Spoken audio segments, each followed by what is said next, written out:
আগামী 5ই আগস্ট নেশার বিরুদ্ধে পাশাপাশি তার প্রভাব সম্পর্কে সচেতন করতে ত্রিপুরা প্রদেশ যুব কংগ্রেসের কর্মসূচি গ্রহণ করা হবে। বৃহস্পতিবার সাংবাদিক সম্মেলন করে ঘোষণা দিলেন ত্রিপুরা প্রদেশ যুব কংগ্রেসের সভাপতি নীলকমল সাহা। সাংবাদিক সম্মেলনে উপস্থিত ছিলেন রাজ্য যুব কংগ্রেসের কার্যকরী সভাপতি রাহুল সমাদ্দার ও সদর ডিস্ট্রিক্ট প্রেসিডেন্ট বিপ্লব ঘোষ।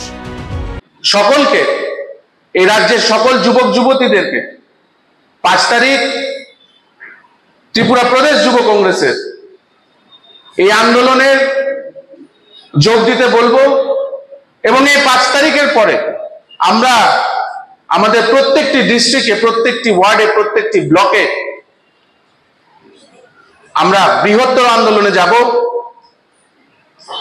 এবং যতদিন না এই নেশার সাম্রাজ্যটাকে এই রাজ্যের থেকে উঠিয়ে না ফেলতে পারে ত্রিপুরা প্রদেশ যুব কংগ্রেস এই রাজ্যের প্রত্যেকটি যুবকের স্বার্থে বদ্ধপরিকর এবং যুবকদের স্বার্থে তারা লড়াই করবে।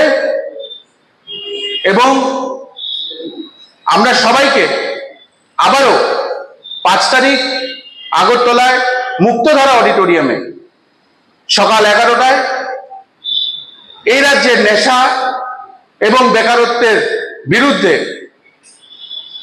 আন্দোলনের যেই ডাক আমরা দিয়েছি সেই ডাকে শরিক হওয়ার জন্য সকলকে আদর নিমন্ত্রণ জানালাম। ত্রিপুরা প্রদেশ যুব কংগ্রেসের পক্ষ থেকে সকলকে ধন্যবাদ।